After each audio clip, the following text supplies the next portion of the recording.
Hey everyone, I am back. Happy Easter, happy Resurrection Sunday. Hosanna, Jesus has risen. We've just had an awesome time, truly, just, I have had an awesome time thinking about all that God has done, really trying to focus on that. And that's why I kind of took time away, decided not to do anything with my channel, but I have been reading and I have been looking forward to telling you about what I've been reading.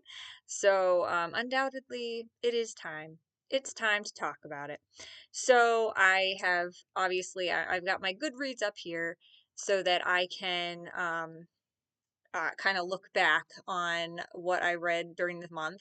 I also went to a library sale at a church that is like on the corner of my street, and I wanted to support the church and find some books, and I did. So I'll show you a couple of the books that I found. I don't think I have all of them with me, and I'll show you the books that I finished that I own. I actually did a lot of library books, and some of them were DNFs in there, did not finish. So, anyway, let's just jump in, shall we? So, first of all, I finished the Matched series by Ali Condi. So I know I talked about reading Matched. I think I was in the middle of reading Crossed when I went on my little Lent hiatus, and then I finished Reached. Sorry, I think my cats are doing something. Yeah, I heard something. I was like, there's something suspicious going on. No, it's just my cats. So I finished all of it. Now, Matched, the first book really had me. I thought, oh, this is going to be interesting. There's some interesting lore here. It's dystopian, which I enjoy, but it's kind of like dystopian, not in like a Hunger Games way. It's dystopian or Divergent even. It's Hunger Games like it's not Hunger Games. It's dystopian in the way that like society has settled into this new governmental ruling and things seem cool. Everybody's kind of brainwashed. But then you find out along the way through the book that not everyone is brainwashed, though your main character certainly is.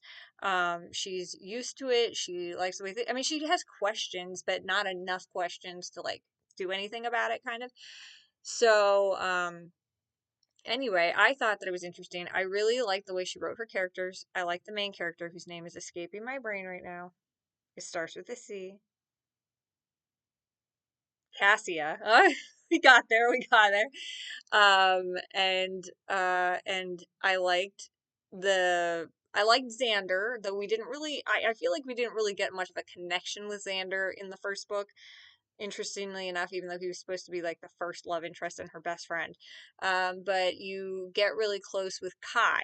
You get to know Kai, and Kai is you find out he's an aberration, which in their society, so there's I guess people who are normal, and then there's aberrations, and aberrations can also be aberrations like by biologically being related to somebody who's an aberration. Maybe they haven't done anything, but their parent was an aberration, therefore they're an aberration, which seems like kind of cruel. And then there's anomalies, and anomalies are only in the first book described as like murderers. The only one that you even hear about murdered somebody. And so it's not really there. A lot of stuff is still kind of ambiguous in the first book. Like it just seems like there's a lot that you won't talk about. Like there's the outer provinces, there's an enemy in the outer province which is simply called the enemy, and the that's where kind of like aberrations and anomalies get sent out, though they are not supposed to know that or talk about that or something. I don't know. Anyway, long story short, or long story long, but Matched ends, and spoiler alert, the series has been out for a while, but spoiler alert, okay? I'm gonna spoil Matched for you. But Matched, the first book ends with Kai, who is an aberration, who was kind of given a second chance. He is being taken away to go to the outer provinces. Of course, they don't outrightly say that, but they know that's what's going to happen. And okay, so the reason why it's called Matched, I guess I should do that, is because Cassia, so society, that's what they're called, the society. They literally control every aspect of people's lives from birth until death, okay? Like when you are born, you, like, I think a week in or a few days in, you get given your name. Your name gets typed into the society's system. Your blood type is checked. You get a special pill which makes you immune from certain diseases. Um, whatever. And you're tracked and you're expected to behave a certain way. You're expected, everybody goes to work at the same time, everybody comes home at the same time, and this also includes things like marriage and having children, etc. So it begins with Cassia going to her matching ceremony, which is where she's going to be matched with the person that the society has chosen for her to get married to. So she is matched with her best friend Xander, which is like unheard of. And she's super excited about it because best friend. But then as she goes to check, because they're given like a micro card of the person, and she's like, oh, I don't even need to look at the micro card because I know him. But she's like, you know what? I'm just curious enough. I'm going to see what it says because I'm so in love. Okay. And so she checks it, and the micro card comes up with somebody else's face. Kai Markham. Okay. And she also knows Kai. They also live on the same neighborhood, but he's a little different because he was adopted by his aunt and uncle after their son was murdered by an anomaly. Okay, so there you go.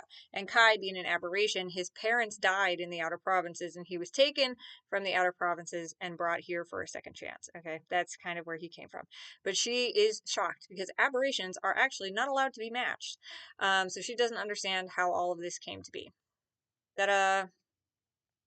And but now she's curious about Kai, and immediately it turns into like she's totally obsessed with Kai for no reason. Like I'm like, you know Xander. Xander's a nice guy. He genuinely is, and he ends up being one of the good guys. I thought maybe he was gonna turn out to be one of the bad guys. No, he's one of the good guys, but she's just like obsessed with the bad boy, or the unknown, I guess it is. Not He's not even like a bad boy. Kai is pretty normal. Because he's doing his best to be normal so nobody looks at him, essentially. So like he's pretty normal. There's nothing like, but I like him. Okay, I like both of them, but I'm like, why wouldn't you just go for Xander? I have no idea. And it doesn't matter. Anyway, so that's what happens. She gets obsessed with Kai, and she falls in love with Kai, and so she chases him when he's getting taken out of the house at the end of the book, and because she's not supposed to have fallen in love with him, but she did, and she chases after him, and then, obviously he gets taken away. Everybody's forced to take a red pill, which makes them lose their memory of the event that happened, and life goes on. However, she doesn't take the red pill. Okay. Um, and so we go on. And then Crossed begins. And I'm like, usually I love the second book in a series because we already have the setup. Now we're going to get answers. And then the last book is just kind of like the icing on top. You know what I mean? And so I was really looking forward to the second book, and it ended up being such a slog. First of all, there weren't really anything answered, okay? The most that we really got to see was that aberrations and anomalies are being murdered out in the outer provinces by the enemy, okay? And they're essentially just fodder. They're fodder so that the enemy doesn't get too close to the society, okay? And so essentially you're getting the two two perspectives. You get Cassia and Kai. Kai running around trying to stay alive in these different places that he's being plopped down by the society people. And Cassia ends up being in the outer provinces as well because her parents end up saying that she like needs kind of some reprogramming, and so she gets placed in the outer provinces, but not in the dangerous places and not in the way of the enemy like Kai is. It's just a way to kind of reprogram. And the parents did this because they knew she wanted to pursue Kai. That's the only reason. Her parents are good people. So it's them and their different perspectives and the different things they're doing, and it took like halfway through for them to finally meet up again, and I was so bored at that point. Like really nothing had happened. Conversations had happened, but really nothing had happened. The most we had done was learn that so essentially every person in the society gets three types of pills. They get a red pill, a blue pill, and a green pill. The green pill is for anxiety. It's to calm yourself down. The red pill obviously is to wipe memories, and the blue one nobody really knows what, well, actually everybody knows what it's for, but it's wrong what they know. Okay. So they're told that if they take the blue pill, it will sustain that. Like they're only supposed to take it if an emergency happens. And if an emergency happens and the society can't help them, then they can take that pill and it will sustain their bodies for a period of time until the society can find them and things can be rebuilt and reset up, whatever. So it's supposed to be like a food, like sustenance, okay? And so she ends up taking one while she's walking through these canyons trying to find Kai. And it turns out that you shouldn't take them because they're actually poison that is intended to kill you, not to save you. Because the society doesn't want you to live if they're not around anymore, I suppose. I don't know. See, here's the thing. Here's where Allie lost me and where I think she lost it. Like, she didn't the society is supposed to be the villain, okay, but we never meet like the leader of the society because I guess there's not really a leader of society. It's just more like a lot of little leaders, like the officials are kind of the bad guys. And in the first one, she has one official that is like, because everybody has an official that's designated to them, I suppose. And so she had one official that was following her around, but and so kind of the villain, but the thing is that doesn't follow her into Crossed, and so we don't really have a villain. The enemy is ambiguous. Yes, okay, they're violently like shooting down children who are considered aberrations, but we don't know anybody there to know that we hate them. Like, there's no leader that we know that we shouldn't like. And same with the society. So everything feels ambiguous. It's like, who's the enemy here? Who is the enemy? Why are things the way that they are? Why have we allowed things to be the way that they are? Like, if there's no leadership. It's so confusing. And then like they're searching for these people, the anomaly people that live outside of the society. That's kind of like their main goal when Kai and Cassia finally come back together, and they're so in love and all this. And they're trying to find the farmers who are the anomalies who live in the canyons, and turns out they're all gone. You know, they left and went somewhere else. So again, it's like throughout the Cross you're just hitting dead end, dead end, dead end. Like, they even find this area in the canyon that was taken by the society, which is crazy because the society is not supposed to have anything to do with the canyon. It's supposed to be where the farmers live, but I guess that's why the farmers left, but it's not really explained, okay? And they have like a room in the canyons full of, I guess, temperature controlled. I assume they would have to be full of samples of people who have died in the society. And so essentially the society keeps samples because they keep telling people who live in the society that one day they'll be able to like bring them back essentially through science, okay? um and so they find all of these tubes full of people's like swabs of their, DNA, whatever. And they end up one of the guys who joins the party later, he ends up breaking most of them, and good for him because psychotic to think that you could bring people back like that. Like, that's a crazy thing to do. But they kind of dangle that, the society seems to do that a lot where they just dangle ideas but never have any follow through. Again, why would anybody go along with this? I guess because they feel safe. But like, the enemy doesn't end up even being okay. We're jumping ahead. Anyway, so Crossed, whatever.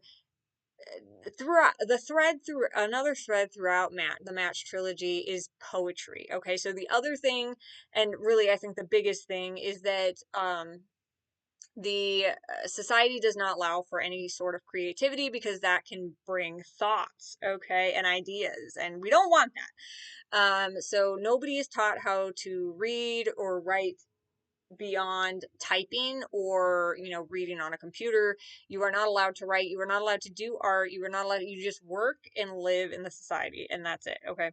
No art permitted. But she ends up finding poetry and she falls in love with this poetry, and this specific poem speaks about the pilot. I think it's a Tennyson poem, I can't remember. She used real poetry in the story. uh Anyway, so to me, this pilot figure, and certainly the poem itself seems to speak, because it speaks about meeting the pilot after in an afterlife situation.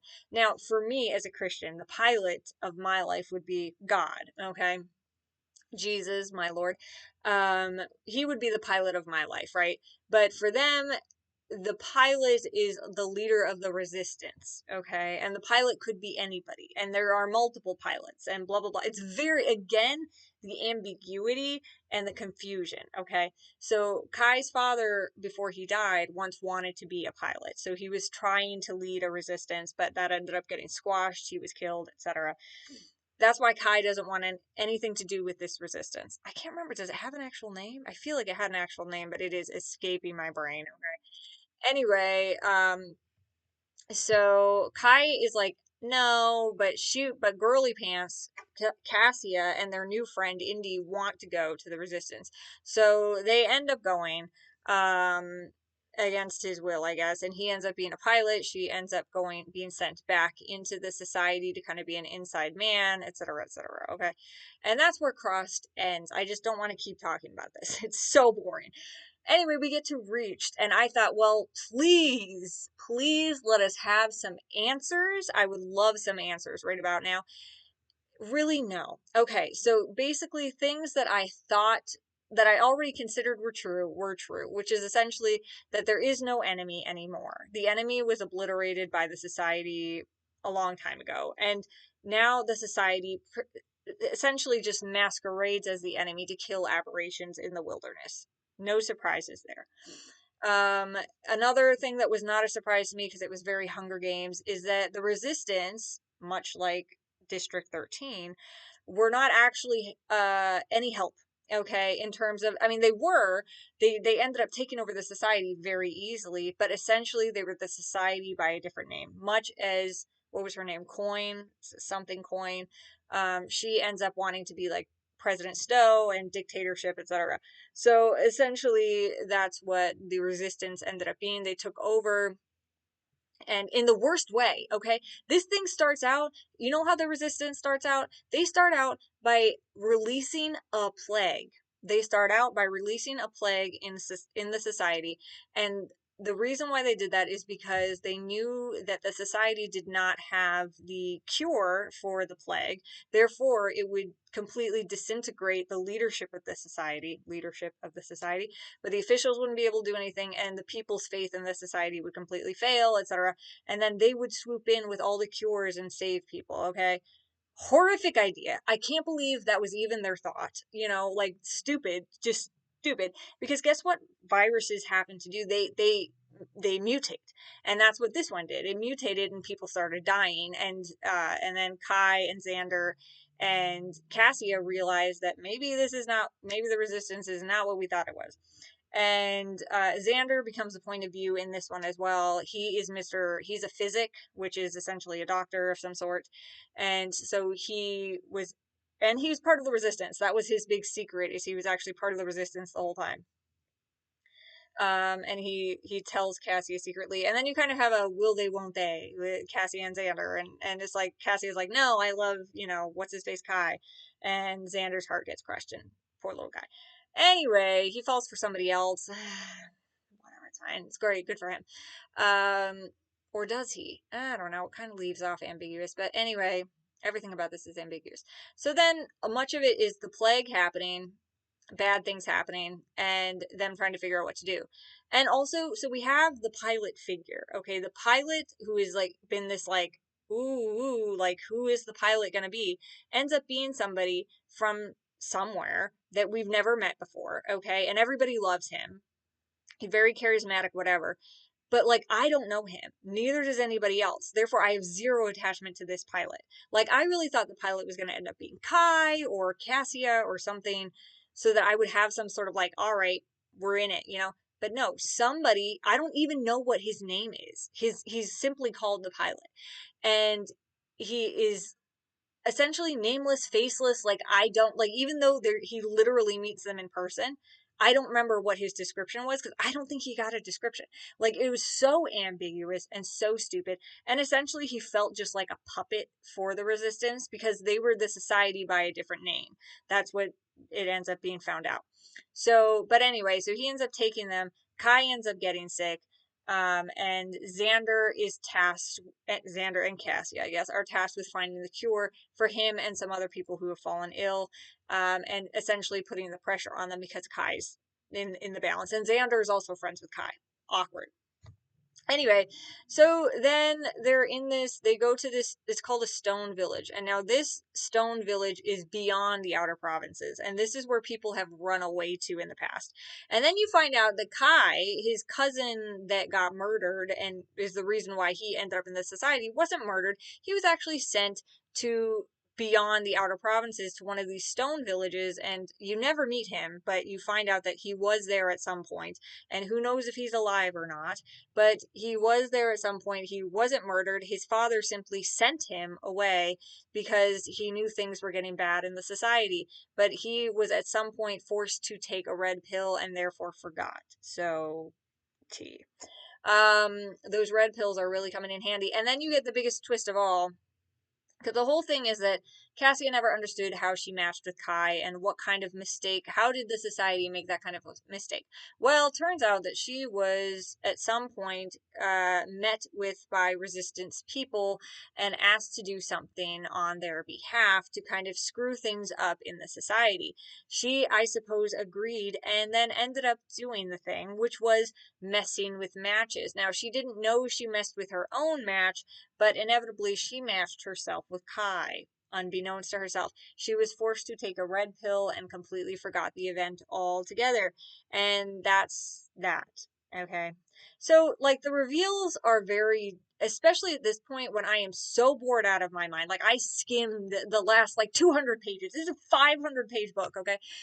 And I was so bored. And in the end, happily ever after, etc. But, like, it's like, did the society win? Did the resistance win? Did art win? I don't know. I couldn't even tell you what happened. I could not tell you because I was so bored and it was so bad. And like, it had so much promise in the first book and then just completely flat, nothing, nothing. So I'm not going to continue on that. I've already talked for 20 minutes about Matched. How ridiculous is that? Absolutely ridiculous. I would suggest you don't read it. The first book, again, I think I gave the first book a 4 star because I really enjoyed it. It made me feel very nostalgic. The second one, I think I gave a 3 because I was like, well, there's still hope. And then the third one, I gave 2 stars, which is like I will never read this again. I mean, I won't read any of them again, but like, seriously, I read it. I did not like it. End of story. Okay, let's talk about other books that I read while you were away. We're finished. I think I talked about reading this, Happy Lies by Melissa Doherty, how a movement you probably never heard of shaped our self-obsessed world. So this is about the New Thought movement, which is kind of infiltrated its way into Christianity through sections of Christianity, like Word of Faith and different stuff like that. Talks about like the law of attraction, manifesting, other things that are New Thought. In fact, I mean, she has like an actual list in here, but regardless, she talks about how these things can sneak into our faith, and they're sneakily put in there, like through being saying things like, well, the Bible says that if you ask then you will receive, and things like that, so your words have power, therefore you just, and it's like not at all thinking about, well, if it's the will of God then you'll receive, if it's good for you then you'll receive it, you know what I mean? There's caveats, okay, there is caveats. But this was a fantastic book. I would suggest any Christian read this because it really helped me reevaluate my faith, and like, because I grew up a little bit, I wasn't in a Word of Faith church, but I grew up very Pentecostal, and in listening to Word of Faith preachers, like I grew up with a Kenneth Copeland and Creflo Dollar, and if you listen to them, I'm not shading you for that or anything, but certainly their theology is pretty whack, especially nowadays. It feels like they really kind of lost the plot. And, my heart goes out to them because, that's not a good thing.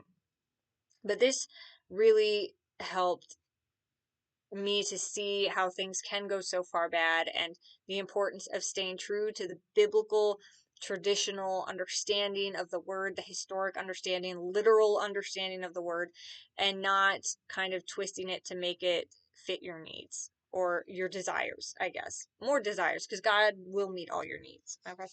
Maybe not the way you want all the time, but he will meet your needs. Another book I read, Bridge to Terabithia by Catherine Patterson. I love this one because it's the movie. I actually watched the movie right before reading this again. And I'd seen the movie before a long time ago, but I will say I like the movie more. And I don't think it's because I've seen it beforehand. I just some of like there was some language in here that I didn't love. There some of just the way that they did things was a little bit different. Now, some of it is word for word even in the movie, which is great. And I'm not saying like, it was still a good story, and certainly, I mean, it was it charming, but the kids just felt less likable in this than they did in the movie, and maybe that's just kids. Sometimes we're awful, but I certainly still enjoyed the book. I could see myself reading it again, and I want to keep it because it is like a classic to me, and I do love the movie cover on this. So since I love the movie, so anyway. I think she was just more charming, and he was a little bit more mopey, but the language was less, and I can appreciate that. Um oh, and I just finished this heifer. Forged in Fire and Stars by Andrea Robertson. Now, I actually like this. I think I gave it 4 stars. Now, there are things that I don't like in it, but overall, the feeling of it was so good. It was clean fantasy. Okay. There is a romance in here for sure, but this is more so that is very secondary. It's more so about the hero's journey. Now, we are Ara Silverthread is our leading character. Now, her father was originally the loresmith. Now, this is one of those books that is deep in like its own world, its own lore. Now, she even created a pantheon, very like kind of like Greek pantheon kind of thing, um, like Greek gods kind of thing, where each god is like responsible for something. Actually, I mean, yes, kind of like that, but they almost remind me of like if you've read Tolkien's works, mainly the Silmarillion. He goes into the Valar and how they are kind of like creatives in the world, but they don't create life necessarily. They just like can create like nature and things like that. I mean, I know that's like alive, but not in like a soul kind of way. So the gods here kind of seem more like that because one of the characters refers to the universe as the mother and creator kind of where all things come from. Now, I don't love that because that's kind of new agey, but this is a fictional world, so you kind of have to take it with a grain of salt. Um, but essentially, there are these mythical figures throughout history, one of them being the loresmith. And Ara Silverthread is the daughter of the last loresmith, but he perished while defending the prince and princess of the River Throne. And nobody really knows what happened to them. They disappeared. The twins disappeared. And so it's been silent for like 10 odd years or whatever. Ara is hidden up in the mountains and so forth. Eventually, the prince and princess show up at her doorstep and they say, "We are going to reclaim the throne. Come on, let's go." And they begin their adventure. And Ara is very skeptical about the gods and her and the legend of the loresmith. She doesn't think that though she is a blacksmith, she doesn't think she's in any way capable of doing what the loresmith did. So this is essentially a journey that leads her on that path of belief again, and coming into her own power. Now, the magic is not awful, I would say, but it is a little iffy, especially when you meet a character who comes in far later in the book. Her name is Lavja or Lavia. I'm not sure if the J is a ya or a ja. I'm not sure. I'll go Lavia sounds nicer, so we'll stick with that. But she comes in later and calls herself a summoner, and essentially she can summon spirits to do tasks for her. In one case, she summons spirits to bring light and scare away the shadow hounds and things like that. Um, I don't love that, there's just something a little bit dark about it. And certainly the villains of this, which you only really get a glimpse at the villains, which I think is kind of fun. Uh, but they're wizards and they're evil wizards, very, very evil. And their magic is very, very evil. Essentially, these people are the people that have taken over the land and they're conquerors and they want all of the magic and all of the things and they want anything that is occult in nature. Now, that's the other thing, is that the term occult is used for almost all of the magic things that happen, which I also don't like, because we know occult is a bad thing. And I feel like it's kind of strange to refer to someone that's supposed to be the good guy and have good magic, if you will, as a cult. So I know occult does just mean like, something that's like supernatural and unusual and things like that. But like, to me, it has like a negative connotation. So it was kind of strange for me that that's the terminology that's used. Um, but there are, the story is overall, I really do like the story, and I really do like the characters, and there's a good twist that happens. Now, I'm not going to tell you what the twist is. I caught it about maybe like a quarter before the ending. I was like, oh, I think I know what's happening here, because they do start to foreshadow the twist that's going to happen, but you still don't really fully grasp how. I think she did a fantastic job with the twist, because I didn't see it coming until the newer character Lavia started kind of making insinuations, and I was like, oh no, and so I really enjoyed that. I think they did a good job. um the other character that I really like, his name is Teth. He's a thief character. Love him. Now, thievery is not a good thing, but of course, in their case, there's literally a god of thieves in here, so the vibes, whatever, are fine. He kind of reminds me of Eugenides from my favorite book, The Thief. Now, I love Eugenides, but he is not like your basic thief. He steals big ticket items. Okay, it doesn't sound good, but like, what he stole. Okay, we're not going to get into that. I haven't read it yet. We'll get into it when I read it. I mean, I have read it, but reread it. Anyway, I'm not going to get into it. I don't agree with thievery, but I do love Eugenides. And I like Teth. I like Teth a lot. But anyway, the things that I did like in this book was like the hero's journey, kind of coming into your own, but also the faith that began to grow in Ara as she realized that the gods were real, and that she actually had a purpose and a destiny, and she was really excited about that. Now, that's a beautiful thing. Now, obviously, as a Christian, I believe that we all have a destiny. I believe in the Lord. I believe that even though we may not see things, that doesn't mean that they're not there. In fact, there's a spiritual world all around us that we do not see. And it can be, just really overwhelming to think about that sometimes, but those things are real. So I think I really liked that aspect of this story. I just didn't like that there seemed to be darker spiritual things happening. Now, mostly it was the bad guys, but Lavia does not seem like her magic I didn't love. And also there is some really gross things, like in terms of violence. Violence in this book is pretty intense. Um, and so yeah, just heads up on that one, I guess. Now, this is a trilogy. I actually thought it was a standalone because it doesn't show anywhere that it's a trilogy, but it is a trilogy. I don't think I will, because I got this from a used book sale. I do not think I will purchase the other books, because I don't think I liked it enough to purchase. And I might not even keep this one. I'm not sure, because right now I'm kind of reading through my TBR to see what I'm going to keep and versus what I'm not going to keep. I don't know that I would read it again.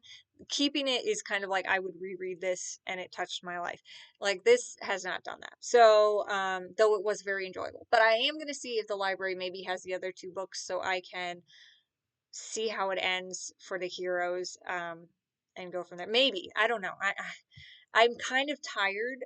After the Match trilogy, I'm kind of tired. But this was far different and actually much more well written, though there were a lot of typos, I will say. Okay, no shade, but there were a lot of typos. Another book that I finished. Favorite Father Brown Stories by G.K. Chesterton. Stunning, absolutely stunning. Talk about incredible writing. Now, I talked about how I enjoy the TV show, and I do. I like the show.